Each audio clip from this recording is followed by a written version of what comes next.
మేడిగడ్డ పైకి no entry గేట్లు మూసేసి బోర్డు పెట్టిన ఎల్ఎన్టీ సంస్థ బ్యారేజీ అడుగున బొయ్యారం బయటపడడంతో అలర్ట్ 50 మీటర్లకు పెరిగిన గుంత సైజు లోపలికి మీడియా రాకుండా అడ్డగింత ఇంకా ఎన్ని లోపాలున్నాయోనని అనుమానాలు వ్యక్తమవుతున్నాయి. పనిగల మేస్త్రి పందిరేస్తే కుక్కతో తాగి గూలిపోయినట్టుగా కేసీఆర్ కలల ప్రాజెక్ట్ అంటే మేడిగడ్డ 50 బ్యారేజీ అడుగున బొయ్యారం ఏర్పడదట.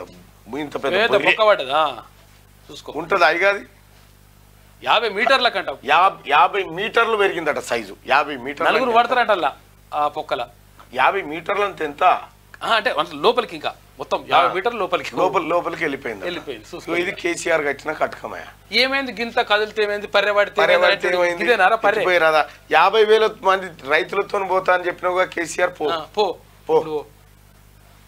ఇగో మేడిగడ్డ బ్యారేజీ దగ్గర ఎల్ఎన్టీ సంస్థ నిషేధాజ్ఞలు విధించింది.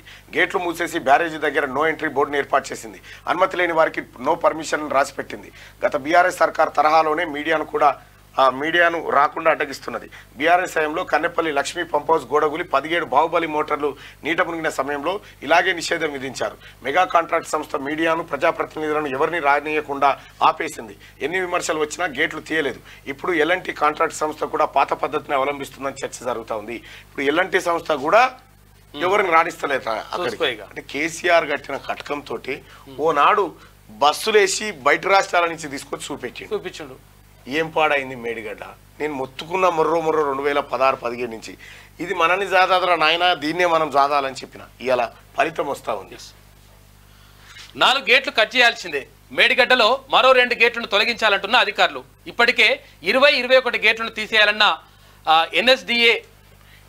ఎన్డీఎస్ఏ కమిటీ 19-22 గేట్లను కూడా తీసేయాలంటున్న అధికారులు. చూసుకో కేసీఆర్ కటకం యోగిది. ఆయన ఆలోచన, ఆయన ఏది మెదడు రక్తం అంతా ఖర్చు పెడితే ఈ బర్రెలు